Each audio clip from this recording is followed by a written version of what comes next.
What makes men and women different?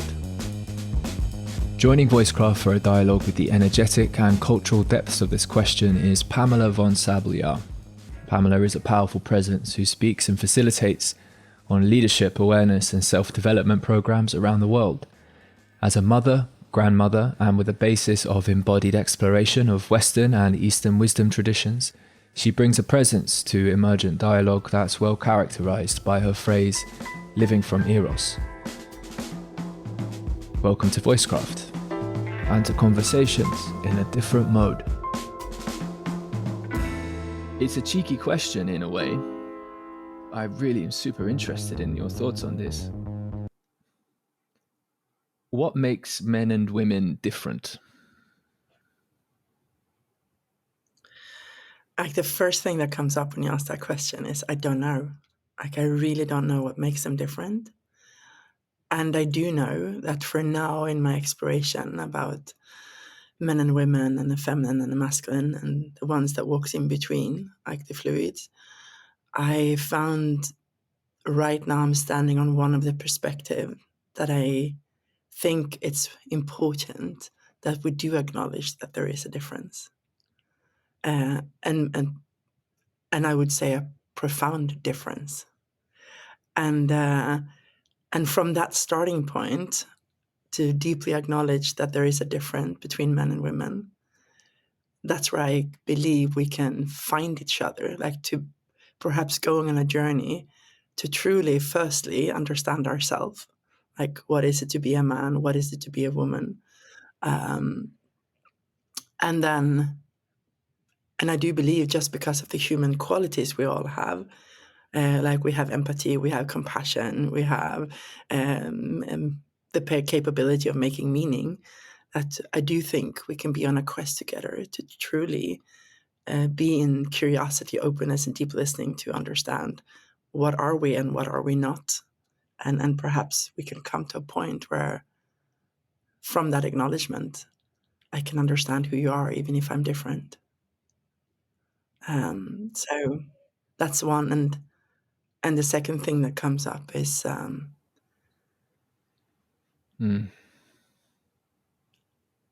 need to go to this very core that is the difference in our biology, and that is that I can create a baby inside of me and I can give birth.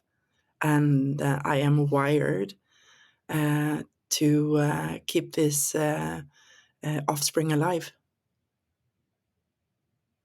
And men, as I see it for now, is in their core essence wired to keep us alive, like to protect life. So protect that inner circle, that woman and that child, if we're just going to talk it as a singularity. Because I don't see, like, the core essence of a man is to protect the tribe, and the tribe is more than the woman and the child. And still, it's like I see it as a symbol, a symbolism.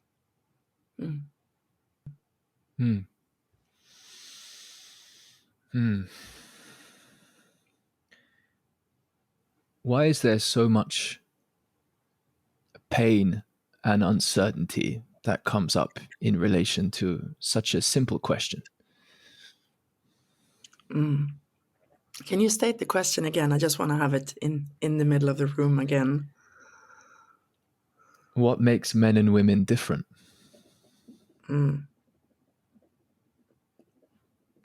Yeah, that could be a long story. Like the response on that question can be a very long story.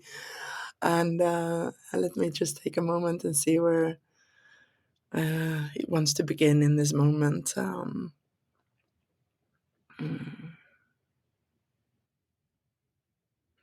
I find that we as a society right now, like in the end of modernity, because I do believe we are in the end of modernity, even if I don't know how much more time we have before modernity fully collapse and starts to become integrated in a new cultural wave of society, whatever that will be after modernity.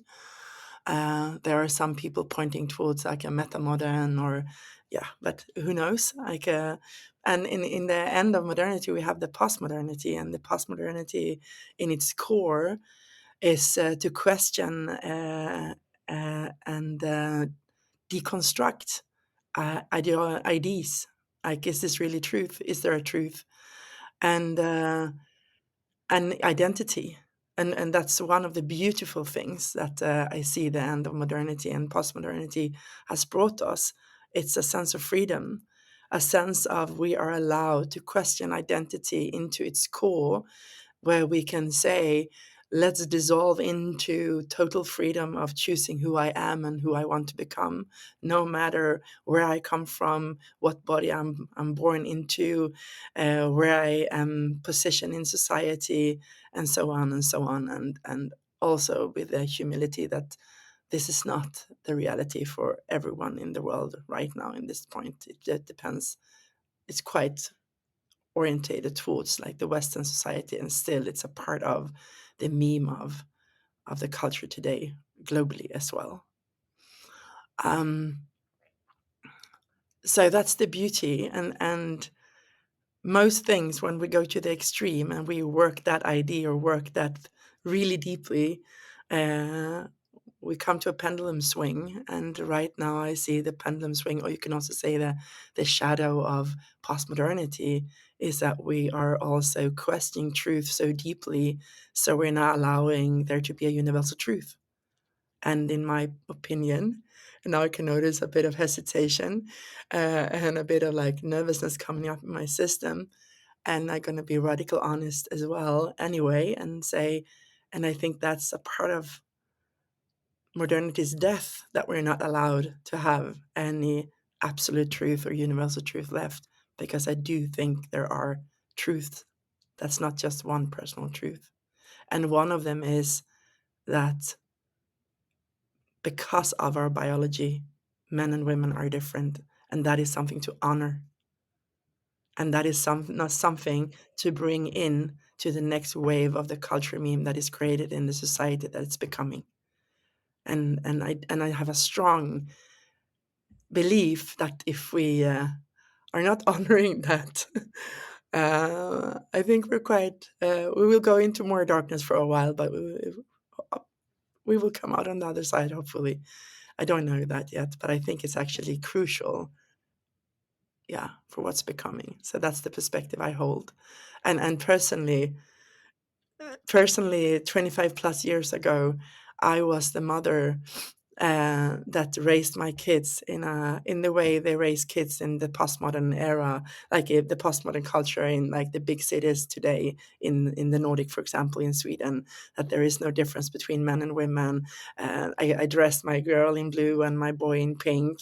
I crossed over every he and she in the children's book with they, and that word didn't even exist in Sweden at that time. I borrowed from Hungary because I have roots from Hungary. So, and it exists in their vocabulary, the he, she, they, and uh, and oh, I was like a very left. Today, you will use the word for me then, like a left radical feminist, and I was smart as well because I didn't use the word feminist when I was educating teachers all over Sweden, because I knew as soon as I came with that word, people would stop listening. So I was very strategically and quite smart for my age because I was in my early 20s, and have been a part of moving like the whole gender conversation in the school system in Sweden for years, and writing books about it, and writing children books and method books. And today I look at all that work, and I look at it as it was right, it was beautiful, and I was wrong. Hmm. Not wrong for the time, for the zeitgeist and the time, because then it was what was. But if I look back what I am and what I know today, I'm just like, wow, that was a journey. And I have to been able to rewrite my story several times. And then if I take and go into the now I'm picking up different threads and weaving, but we will. I'm aware now. Now I'm aware of this. Like, come to the point, lady. But that often is like a constraint on the way of following what's really true and alive in this moment. So I'm just observing myself of getting into this. Big time. Yeah, like as a woman, very often being publicly speaking, like that is something that comes in because I'm used to being more ordered. But before I'm just gonna go back and just saying that along this journey of becoming where I'm at today, I also went deeper into my tantric tradition, the tantric tradition and the practice. I've been in that tradition for 20 years approximately, and exploring the tantric tradition through the sexuality came later. So I was in the tradition and the wisdom for almost like a decade before I started to explore the more sexual part of the tantric tradition. And what it led me to was a deep, energetic,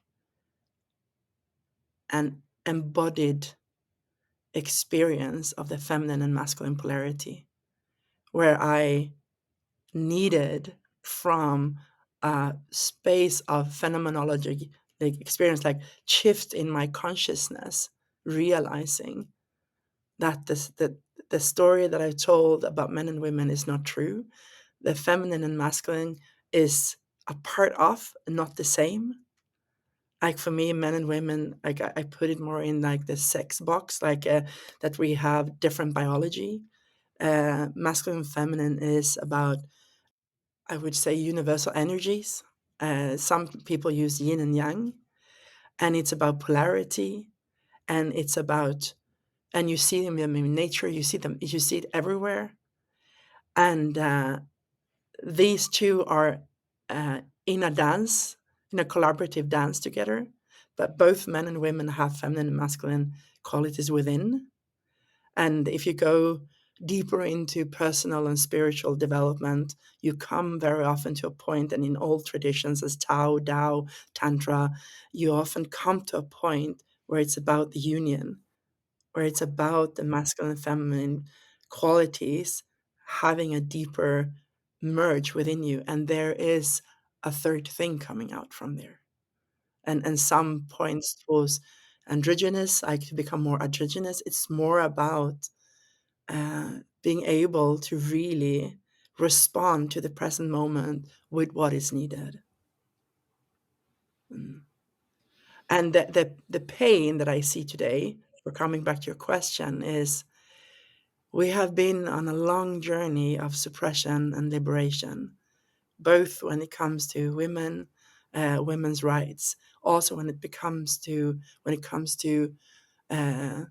sexual differences in sexuality, when it comes to like the whole postmodern, like the freedom to be me.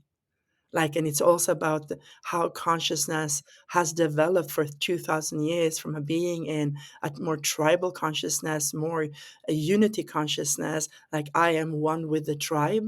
My consciousness is firstly like a we space.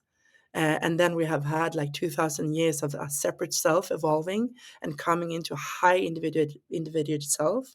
And right now, I see that we're coming back into to become a we, but in a separate self. So consciousness is a part of this evolution, but the pain of that we're now at a point in our society where we need a documentary that is trying to get answer on the question, what is a woman? That's ridiculous. And at the same time, it's still from a place of everyone who felt so deeply suppressed out of who they truly are. And then we also have the pain of the witch hunt. Sorry to say, I'm taking that and rebranding it. The witch hunt that has started on men for the last couple of 5 years, for example. Like I'm coming into so many conversations and spaces where young white men feel totally choked to have a voice in the world, and that's ridiculous as well. Understandable and ridiculous. Like so, I think we're really at the point, at the edge what's emerging right now when it comes to the whole sex gender conversation in our society, that we really are like outrageous curious to ask the questions, what's next? So we're not Mm. keep on swimming around in that pond of victim and perpetrator and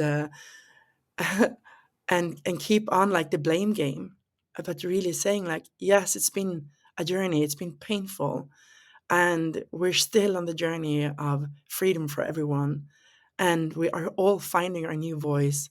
And I believe that I, as a woman, I need to come into right relationship with myself, the full acknowledgement of being a woman, not trying to be a man to be recognized, because then I lose my deep inherent power that biology gave me for and just by being a woman, not needing to do anything.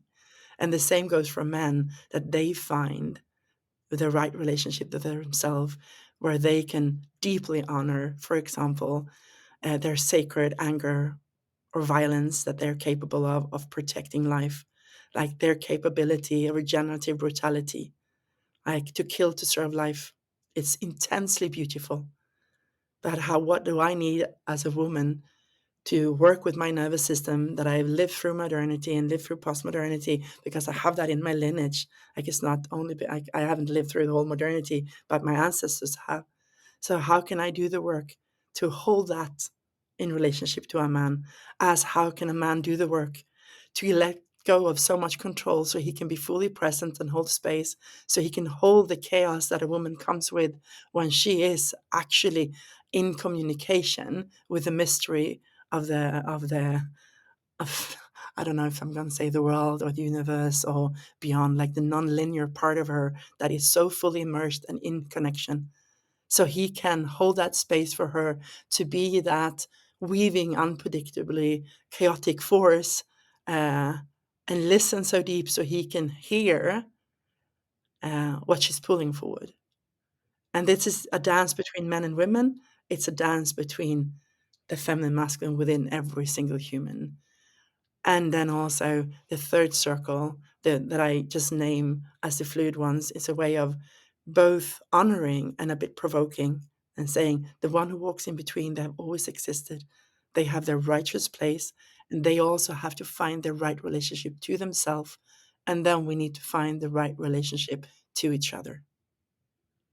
And there I believe that you have like a possibly exquisite collaboration that can happen, and that's where I believe we possibly came from. Like I know Alexander Bard, in some of my conversations with him, it's years now, but when he was, I don't know if he still does it, but he had a era when he investigated different tribes all over the world, indigenous tribes, and he found that many tribes have this system of the men's circle, the women's circle, and the one who walks in between circle, and how these three circles were collaborating and had their own hierarchies. Like the patriarchy is a hierarchical system for men, matriarchy is a matriarchal system for women, and then the ones who walked in between had their system. And I don't know if there is a name for it, but I know there are men who place with a different name for it. But they were all valued, needed, had the right position, their own right powers. And in that, they became like a full system to care and provide and protect and nourish life itself and the sacred within the tribe. And within the tribes were existing in an ecosystem, because it was not separate, because it was a part of uh, the planet or the wider ecosystem.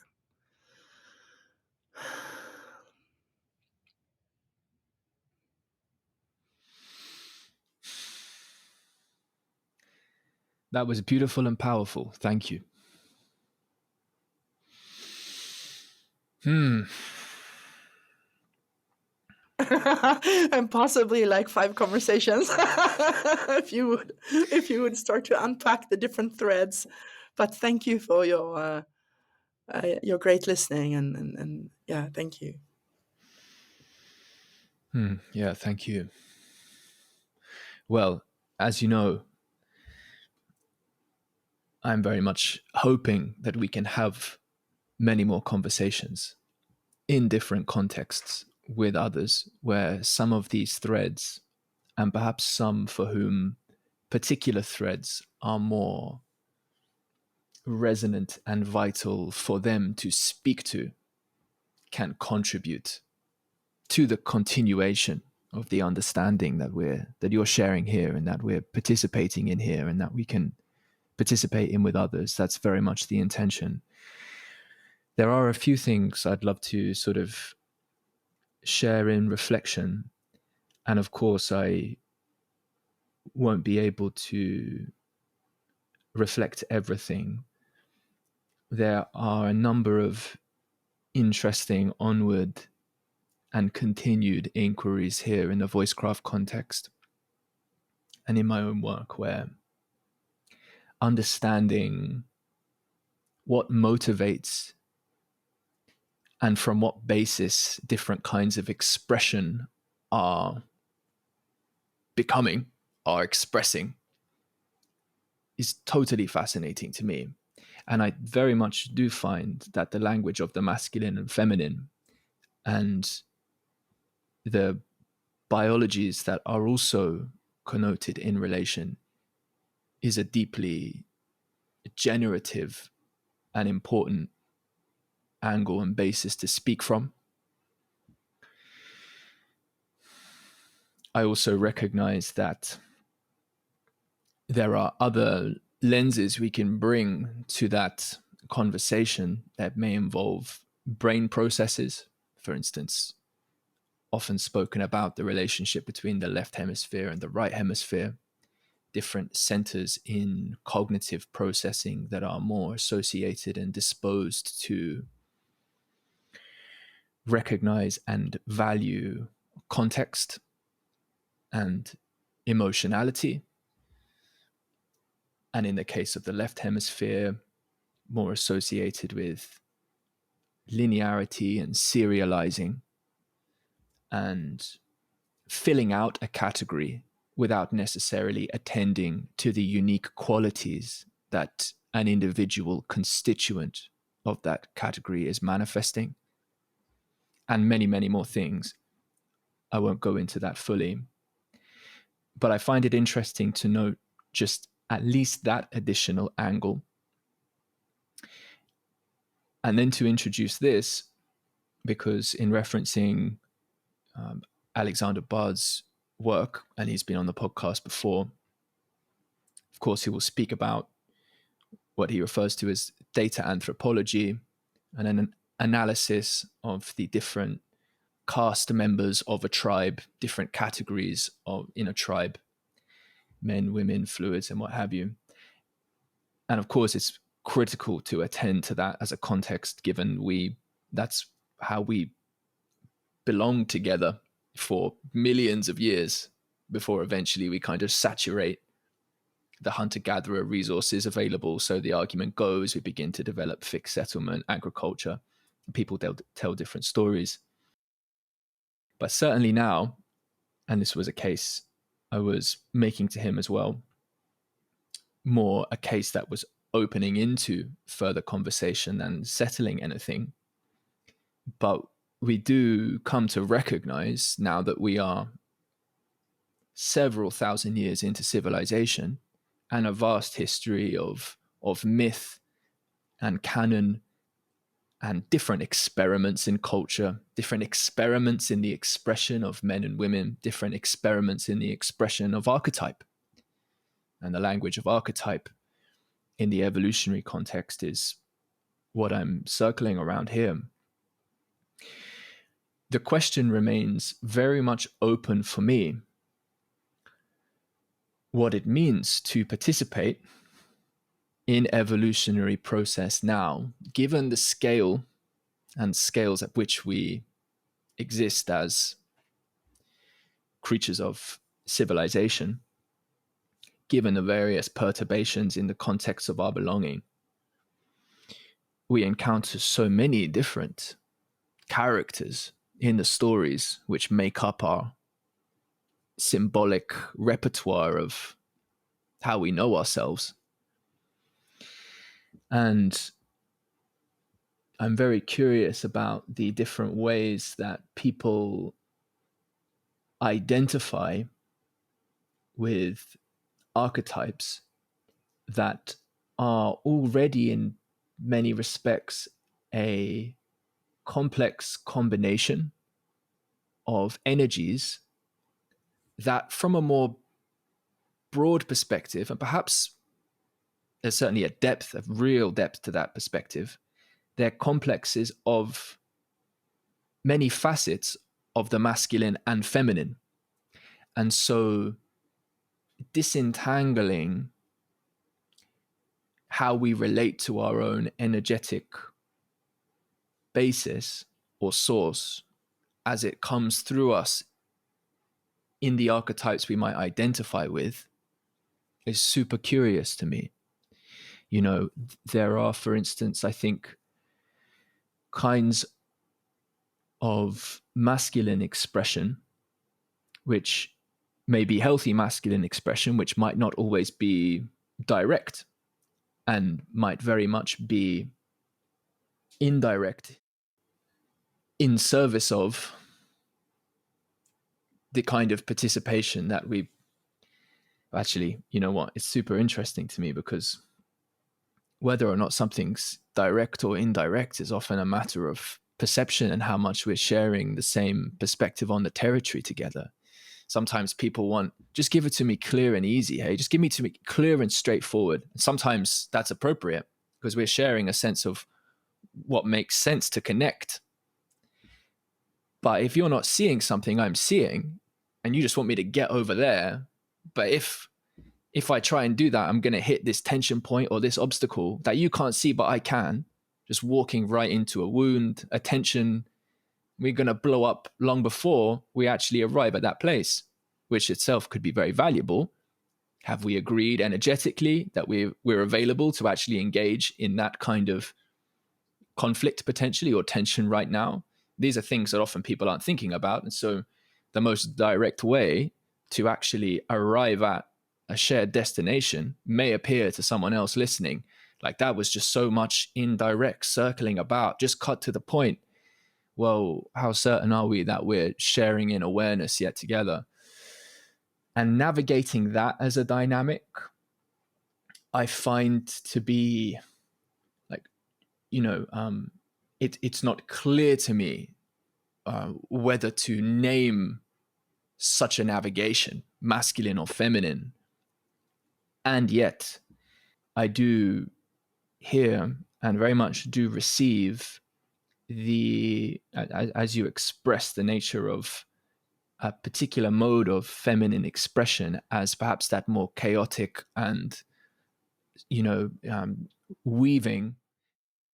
Well, it's so remarkable to me that, it just seems to me that speaking as a man to both men and women, just to men for a second, that mode of communication is absolutely necessary in order to comprehend more of reality. That mode of reception is absolutely necessary, as you said, not only to receiving the wisdom and insight of women, but of course to receiving reality and actually participating in understanding. We have to participate in the understanding in order to actually know reality. And it doesn't just come to us all in, clear lines of propositional logic, wielded like swords. And of course, that has an important place. So anyway, there's some thoughts that sort of come, that are often present with me, and I find the language of masculine and feminine sometimes really helpful in relation there, and sometimes I find it somewhat confusing because I don't find in myself, although certainly, I've spent a lot of time in the context of Jungian thinking, and so in that context, you have very much this insistence on individuation and integrating the nature of what we are as involving a process of drawing into union as an onward process of union between masculine and feminine, oppositional energies within us, and of course, Taoism, as you mentioned. But it doesn't feel to me like I'm necessarily cultivating, let's say, I don't necessarily feel like a woman when I'm doing that, right? Yet I'm very much find it appropriate to use the language of the feminine to name some of the qualities, if that's what we're agreeing on as a helpful framing. And so the final point I'll just make in sharing a very long response here is just how interesting and challenging and to speak to some of the pain and uncertainty people feel in relation to some of these conversations is that this may be above all a context for conversation where we cannot help but speak through our own conditionings, which we may be unaware of, which we have tremendous valence attached to. And so to share that with each other, even privately, and then particularly publicly, right? And not to get caught up with reifying too quickly just what it is we're naming and speaking to as well feels really, really important because of how much valence and power is associated with these dynamics. There's an almost endless amount of ongoing internal inquiry and attention paid to one's immanent relationships from a psychoanalytic perspective of the mother and the father, as well as to intimate partners and lovers and friends and all these types of things. These are tremendously deep grooves, aren't they? And it is tremendously interesting and difficult work. And I am very much, well, I'm here in the spirit of cultivating that shared sense of commitment and dedication to the integrity of just how challenging it is to stay in the process of wanting to have these conversations again and again. I took a break from them for a couple years, you know, partly because I feel like there wasn't a tremendous amount there I had to contribute at the time, but also, you know, for a number of other reasons. So, and I probably don't know what they all are either as well, which is interesting. So, a quote of yours, and then I'll finish because it will remind us of a little bit of what you shared previously as well, so beautifully. And it's this: we are all part of life evolving, but both modernity and its postmodern critique are alienating us from life. What would it mean for our species to deeply reconnect with the evolutionary process? What would it mean in the 21st century to convene the sacred? So, what would it mean in the 21st century to convene the sacred? I'm definitely there with that question, but please, you know, please respond as you wish. Yeah, I'm here and I'm just giving this a bit of a pause because I do sit with the experience that the pauses are rich and they contain a whole response in itself. So before moving forward, I'm just gonna stay connecting back a bit, and I think two or three things I would like to respond to, and one of them is like how can we, in that exploring conversation around men and women and masculine and feminine, like how can we stay innocent, curious, to the dialogue that is happening and the perspectives that is brought in, so we can have this wide capability of deeply listening to something that's not known yet. Like and having this playful twitch of like, as soon as I start to like identify with like, this perspective is the perspective that's need to be like brought forward, or if I can notice I get like personal or um triggered, or I'm touching biases because I live in this time of history, like how can I just keep on building my capacity of discernment and sovereignty to come back to like loosen my grip of the identification that I have in these types of conversations or perspective. I think it's really important, and I think it's important that we create a space where we actually can speak about it, because right now, as you when you pointed into the question before, like we live in a time where you can be cancelled if you say there is a difference between men and women, like, and that needs to be acknowledged, like, because that's like we're very close to like cutting off our freedom of speech, because we are in like in a time in society where ideology is almost taking over of the free speech. So, and I think one distinction point that I hold is that there is a difference to speak about men and women and the masculine and feminine. And what I hear quite often in the conversations on the different spaces or platforms is that we want to hide behind the feminine and masculine. So we don't have to acknowledge or talk into the possible difference between men and women.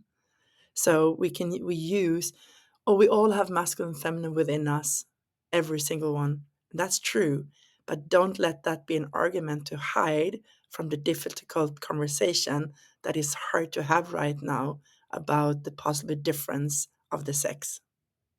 So that's a distinction point that I think it can be valuable to just name it again, because in that it also comes with the feminine and masculine, like to have you, because I heard you like, and I struggle as well sometimes. I'm like finding myself like, how can I be even more precise? Like, how can I be even more nuanced? How can I be even more diverse in what I'm trying to say?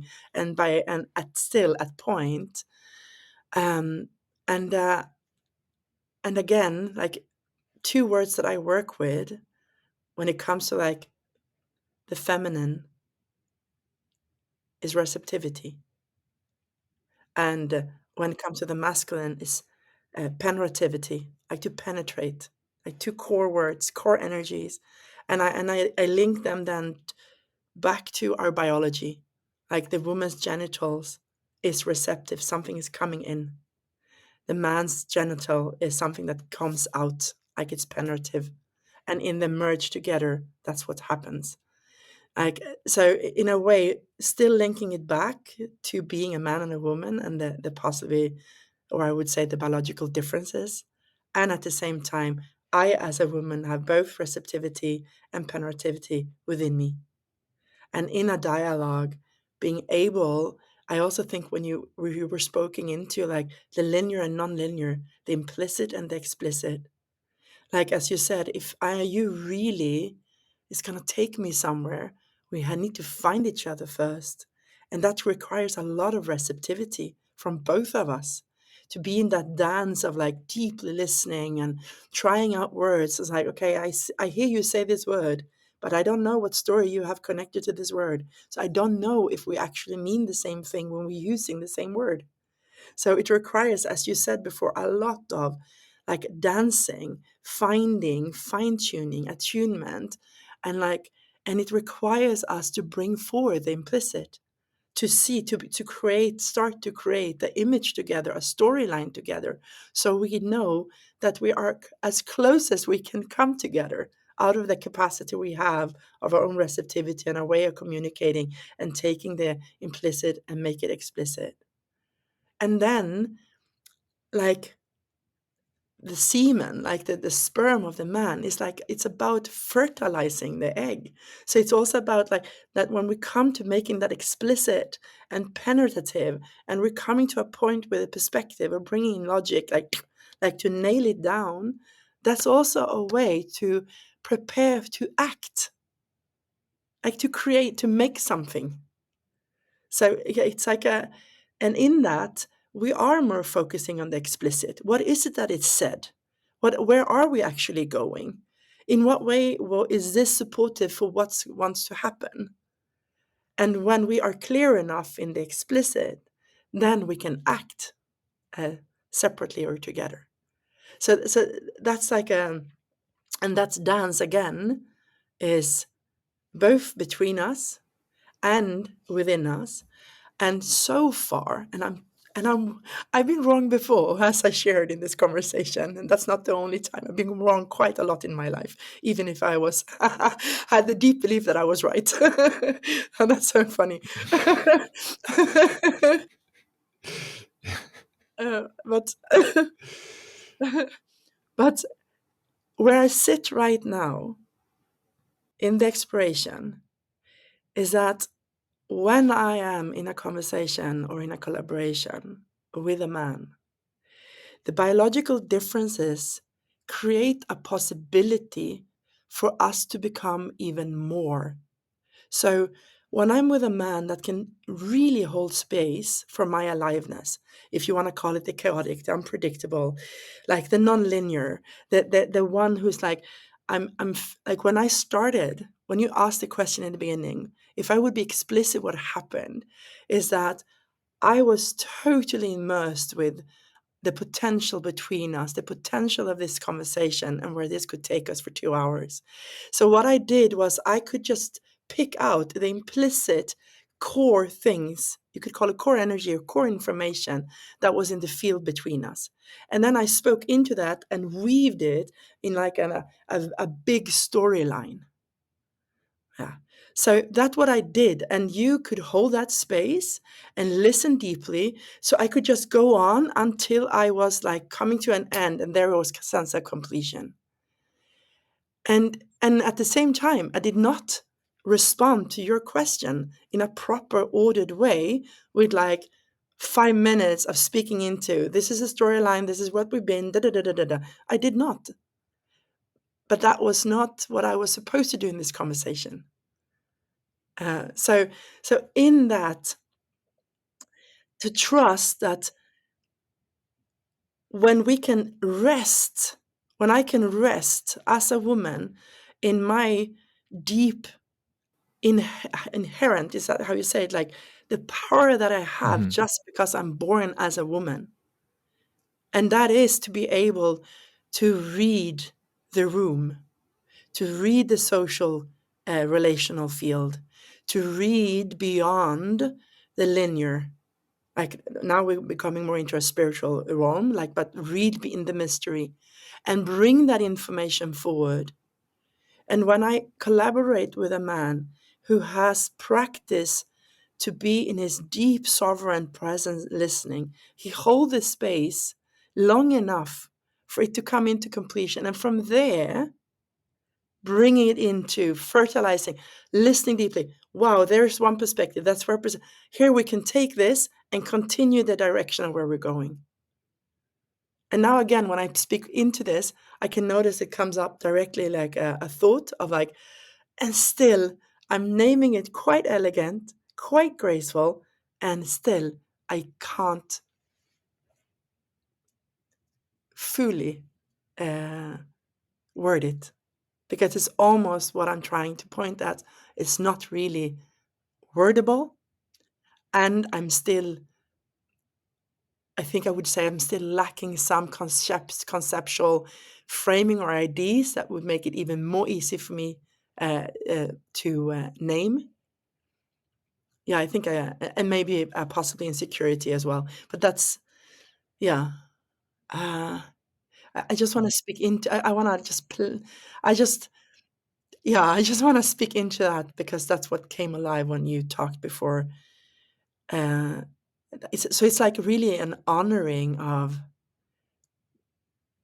the dance, the dance between it, and yeah, and then also, of course, like I could go into details to name to say that, like, yeah, like in the woman's vagina, you have the clitoris, and that is like the yang, and in the man's genitals, you have the scrotum, like the balls, and they're the more yin. So even in our bodies, you can find in the genitals both yin and yang, and still, yeah, I don't want to go there even if I could, but I to end up where your quote took us, and if I'm gonna say something that points us forward, yeah, and right here, and like when I slow down and become even more receptive to the space between us and to the non-verbalness of this communication, this dialogue, my heart gets touched because I have some deep felt sense, like that for us to come into relationship, a deep relationship to the sacred as society right now, it's pivotal. Like it's so important, and it's such a deep yearning from, I would say, life itself, and from us, and from the whole planet. And this dance that you and I've been in so far, like naming this, as I named as receptivity and penetrativity, that collaboration uh, has something to do with our relationship to the sacred. Exactly what, I don't know, but I do know it has something to do with that relationship, and to be in that dialogue together, in the implicit, the explicit, the linear, the nonlinear, the logic, the intuitive, and there in there is the sacred. So that's I receive by embodying, honoring, and being in power of our differences, and in great acknowledgement and collaboration. That's where we together can be in attunement and responsiveness and dialogue with the sacred. Thank you. Yeah, and that thank you comes through as both a personal and transpersonal thank you. It is personal. It is from me to you, as Tim to Pamela. But there's also an acknowledgement which plays a role that is more than or different to just Tim thanking Pamela. And in some respects,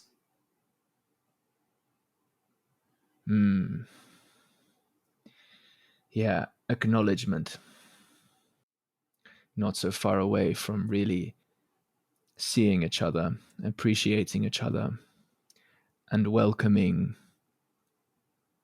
these different modes of what makes possible creativity. No fertilization without the egg, no penetration without reception. There are so many thoughts which come to mind, some really, interestingly, some really dark ones from a historical perspective that I think are challenging to metabolize. Ooh, And I I do get want to share curious those. I don't want to. now. I get very curious now. Yeah, yeah. Okay. Well, in that case, I will share one that came to mind. It's certainly not the most primary affective response I have in relation to this. I think there's somewhat of an abstract point which I'll make, and then I'll share this interpretation of history.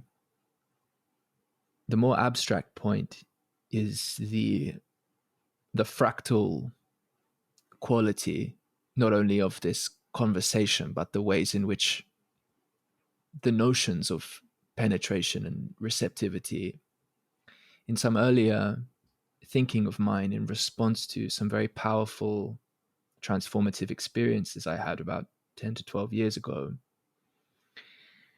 the language of confrontation and surrender and masculine and feminine modes in relation became very helpful to me at the time of piecing together my own relationship to coherence and what it was to orient consciousness, to orient subjectivity in relation to all phenomena. I refer to those as the modes of orientation, but to specify, for instance, the many ways in which, for instance, if I was to say giving life or giving energy to another, when the baby is growing inside the mother, there's very much a sense of giving.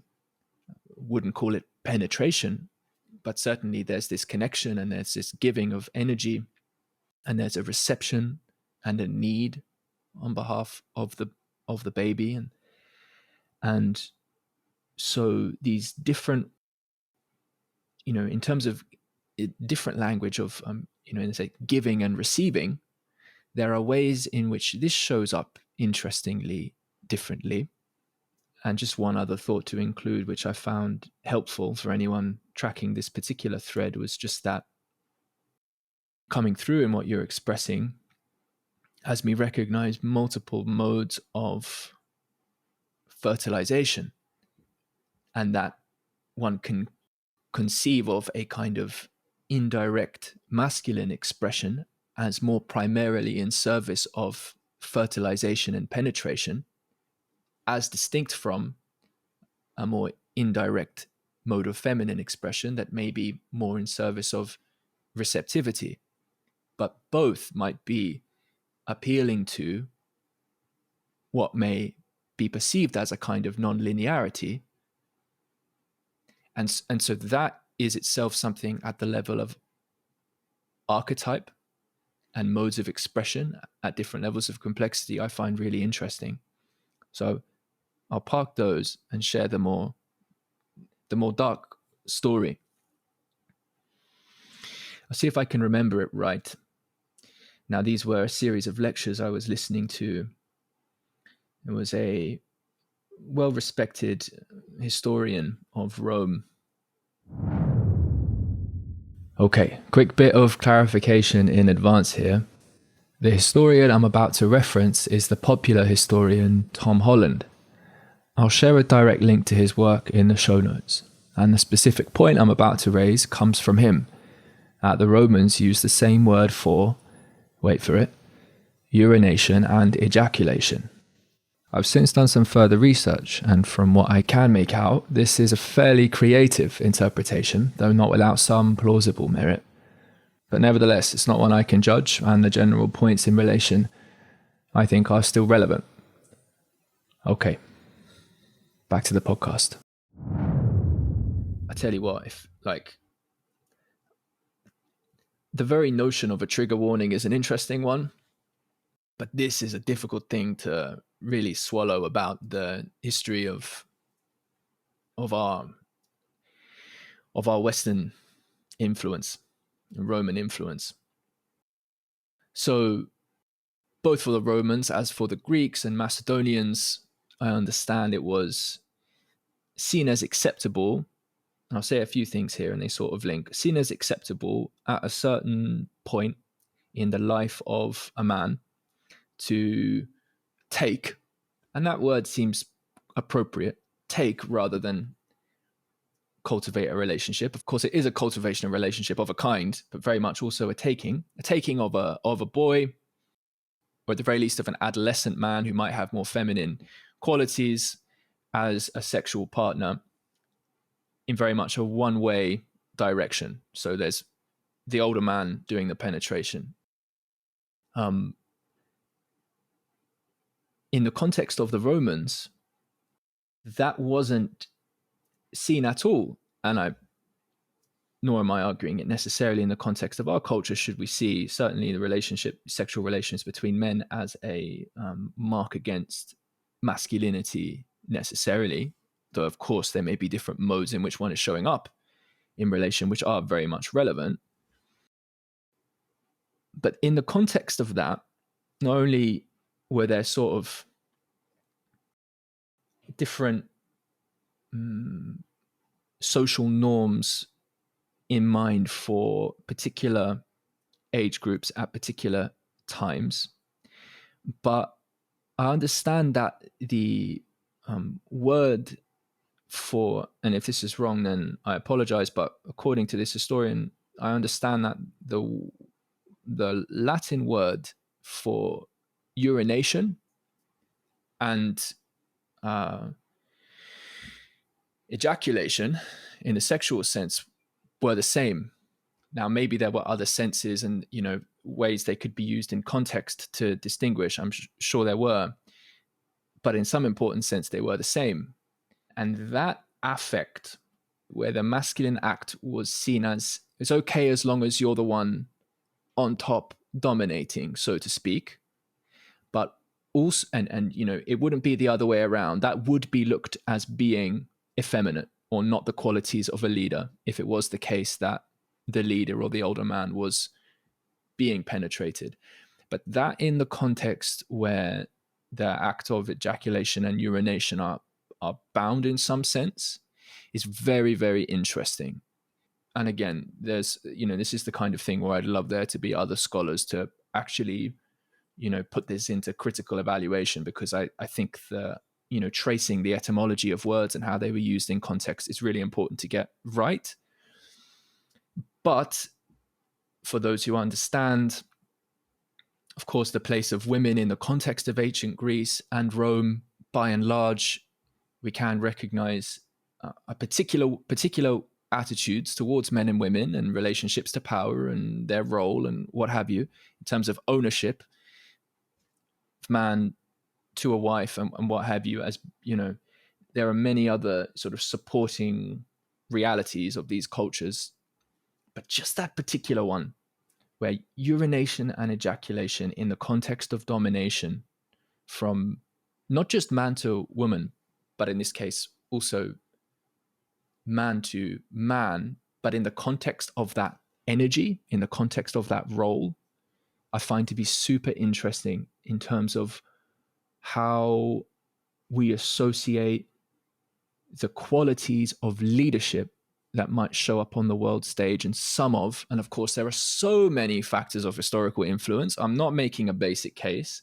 There's much to be defended in the context of the West. This isn't about trying to make a totalizing point. But if what I'm saying has merit to it, that's a profound thing to metabolize. It's not very long ago. And anyway, so that's one of the challenging things about how we, as biological cultural creatures of so much similarity and just a stone's throw away in history, share a kind of relationality to this behavior and this treatment of life and this attitude towards life. So that's that. Before you go on, Tim, because it's intriguing what you share, and I wonder if you would like to share just your own exploration so far on that, because for you it's really fascinating, and in your own thinking and your own investigation, what if you would lay out that just what have you found with that combination with the urination and ejaculation and the dominance and leadership? What is it that you see in that point? Why is it fascinating? What is it that you see? Well, I'm glad to meet the question in a generative way. I wouldn't say I have a body of work to reference in relation, I'll try and be careful, because I don't know fully what I think about that. But there are complexities here because manure and waste can be fertilizing and generative in the right context, right? In the context of soil. But it's not going to make a baby. That's for sure. And I do think, it's worth considering the implicit association toward the sacredness of receptivity. It would seem to me to be a deeply profane act.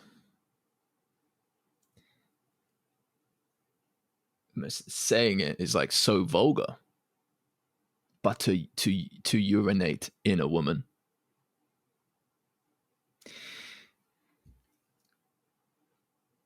Now, human beings are wild creatures in the context of casting too quick normative judgments, right? That eternalize some fixed way stuff has to be. We should be careful, and here ultimately we come to, if we're thinking ethically and in the context of the evolution of morality, we do have to reckon with this inadequacy, I would agree, of both modernism and postmodernism in terms of their consideration of the basis of truth, or how we can form a coherence of relationship to that. So the reason I shared this is because it is an example of, it's something that comes to mind as particularly explosive, deeply vulgar, thoroughly unenticing to talk about, and yet potentially indicative of profound ways in which we can be twisted around what it means to treat this dance as sacred. The challenge is that me telling you or anyone else just how exactly they should dance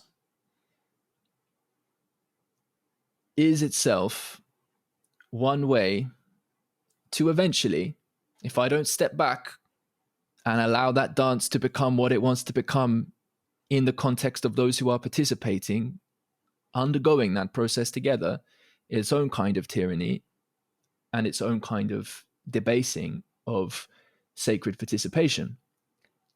And yet, it would seem to me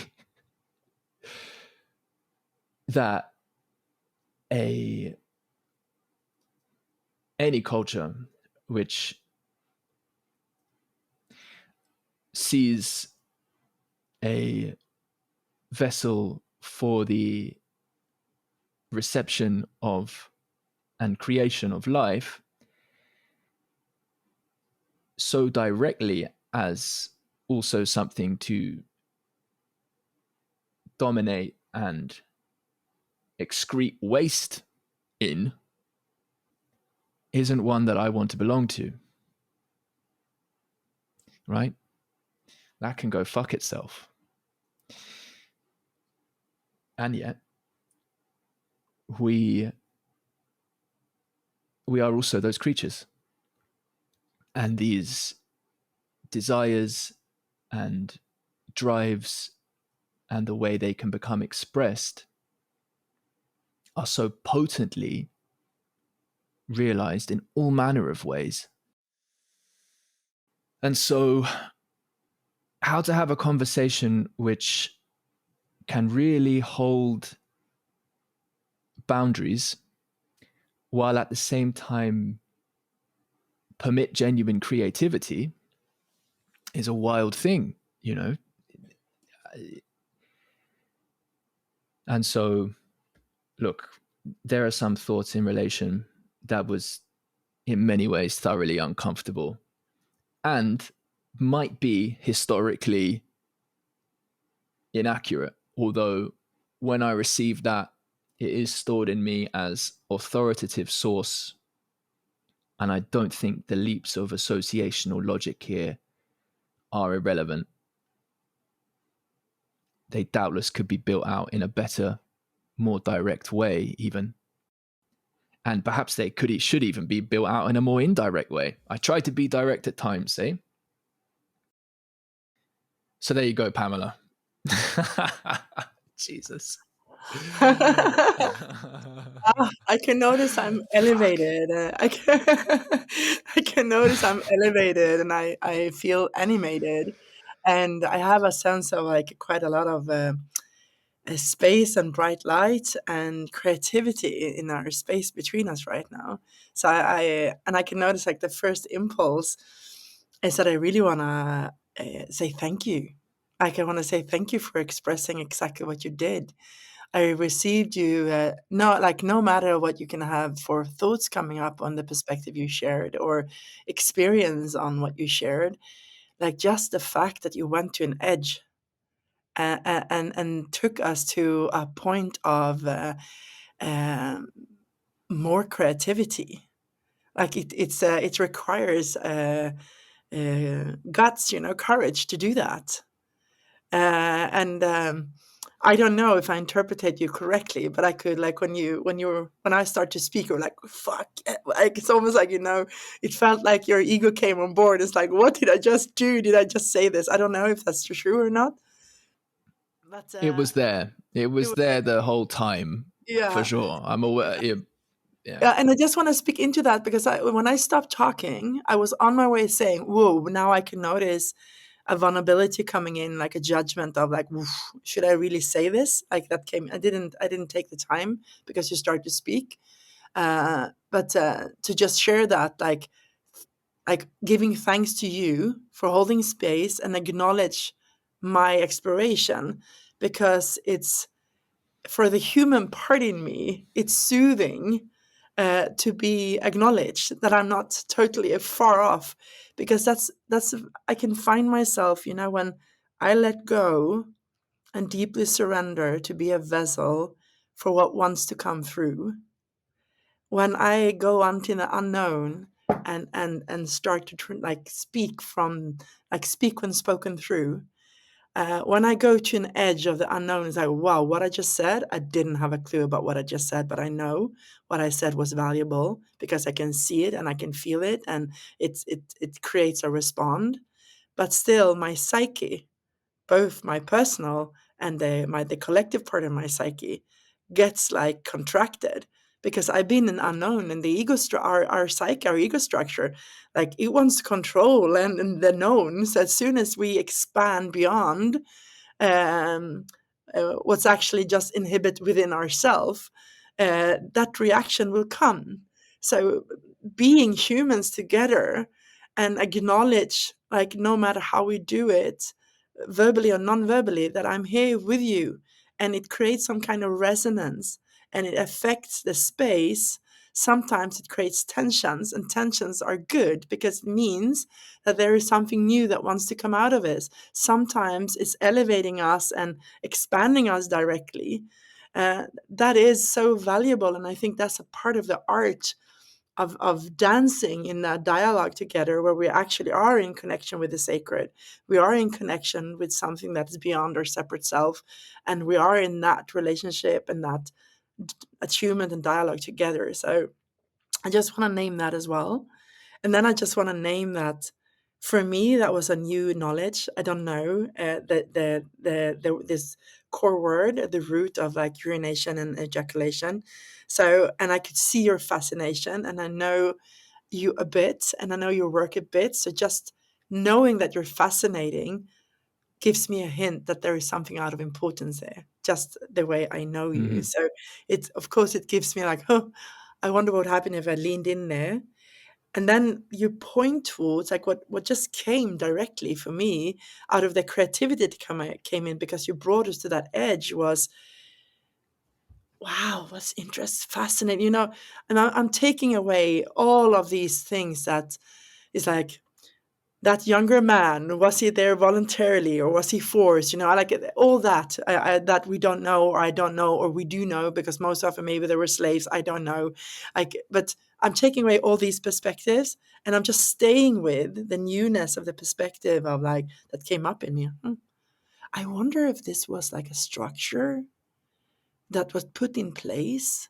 So very dominant masculine men had like a container for dominating, like the lead, like, you have to get rid of that extra surplus of domination if you're going to be a really good leader. Was that a confined structure to give that to powerful men in society to contain them, to not be tyrants?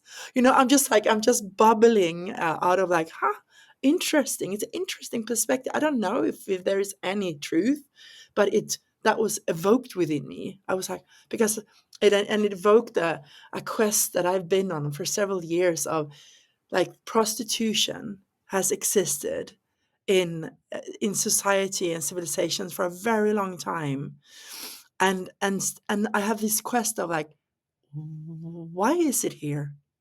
Like the root of, like, take away all this, like it's all the victim and all the violence and all, like all the ordinary, like more if I would say like surface conversation we can have on it, and go deep within, like, if it is a structure, what does it hold? Like, why is it still existing? Why is it needed? And why are we possibly missing in our society by not having this structure in place in a way that it's good uh, for everyone involved? How that now could be, and I don't have answers to that. But now, like, just like